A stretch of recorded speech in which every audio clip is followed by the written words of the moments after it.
it got to be a real big change for him.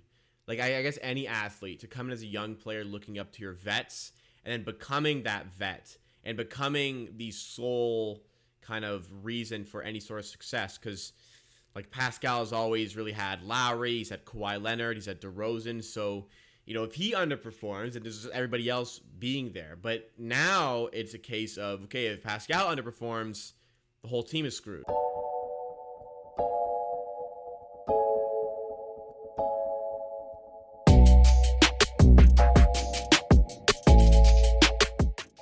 Okay, next thing on the list. We're going to go through a lot of Raptors Media Day interviews, breaking down what we saw from those interviews. Who's saying? Pascal? All right. This is what we want. It's Michael Grange from Sportsnet. It's great to see you. What's up, Mike? Everything. First of all, like a little... Why are they so awkward, man? And maybe your thoughts on being back in Toronto. And, I saw your video. Obviously, it seems important to you. So maybe just the basics and then ask a little bit about that. God damn, Michael is so awkward. Obviously, shoulder, I think, just had the surgery. I was really thinking about it. I mean, it's my first surgery, so I was definitely a little scared. But into, rehab. But Scotty did do an interview today. The whole summer, just getting right. And I think, it's moving in the right direction right now. So I'm super excited, hoping to be back as soon as possible. And then, just super happy to be back. I think just, coming to the arena, feeling the cold air. And everything, his whole vibe is completely different. Like 2 seasons ago, his vibe was very energetic. His vibe was very upbeat. Like he was for lack of a better term, the fun guy on the team. So last season, it kind of drifted away from that. You could tell he wasn't really himself, and even he himself has really alluded to that. But he's a lot more like vibey and enjoying himself. Yeah, obviously we're only a minute into this, but maybe last season a bit more matured, but it's good to be in that positive headspace going into a new season. It was normal, and reminds you of Embiid a little bit. That's a good way to compare it. I took the streetcar for the first time. It feels great. It feels great to be back. That's all I'm gonna say. It's amazing, and can't wait to get back on the court and just play in front of our fans. So yeah, it's exciting. Hey Pascal, Josh Lundberg, TSN. What up, Josh? Josh Lundberg, one of the GOATs. How you doing? I'm good. Long time no see in the flesh. Good to not see you hiding behind a screen. Yeah. I don't think you ever put your picture on every time. I never seen your. I feel like you was always on mute every time I saw you. No. And now I got the mask, so you can see half of my face. I know you never had your picture or something. So yeah, good to see you. Good to see you too. Can you take us through? See, he's not awkward like Michael Grange. Michael Grange was like hiding, trying to talk to him. Come on. A part of that decision and ultimately how you feel that sort of kind of what was the right decision and help you going forward with the shoulder. I think going into it, obviously I don't want to get surgery. I mean, I'm from Cameroon. I'm from Africa. I feel like I can always get some type of remedy or something, and I feel right.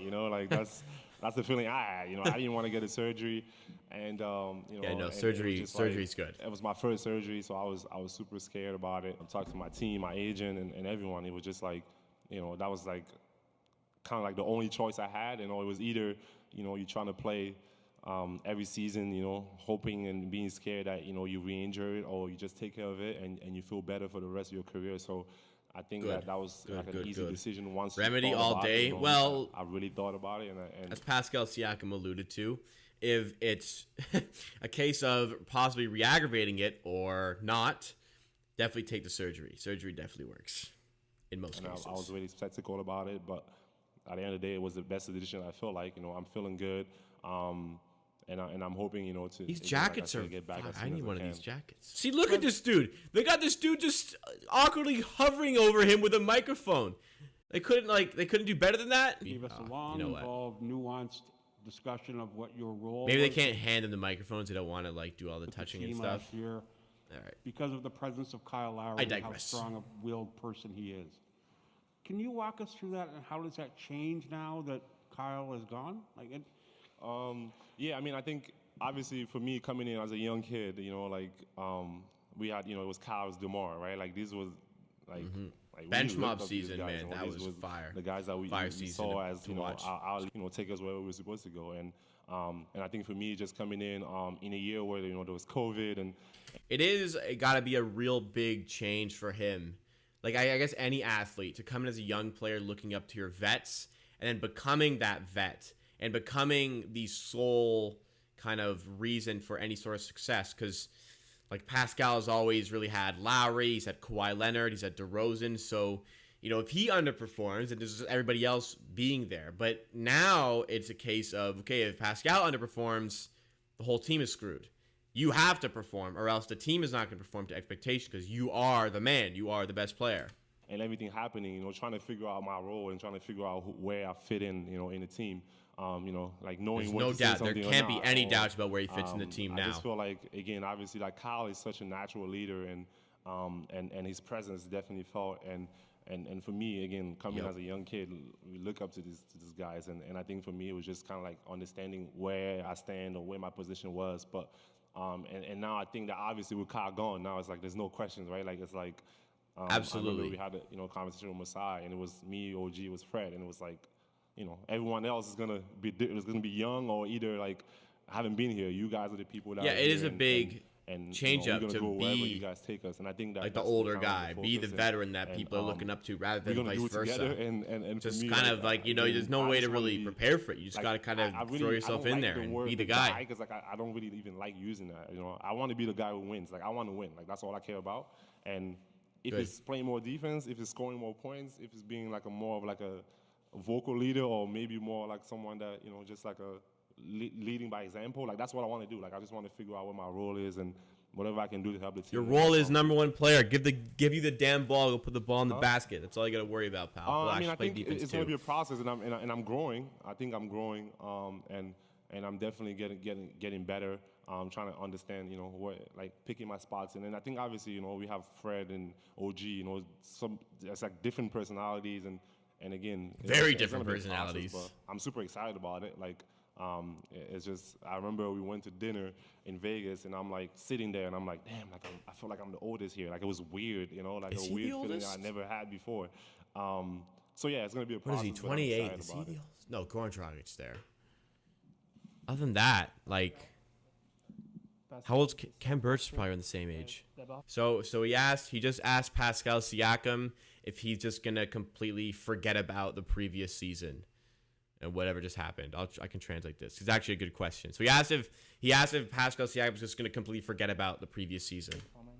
Je pense que pour moi, bon, ça va bien, tout le monde va bien.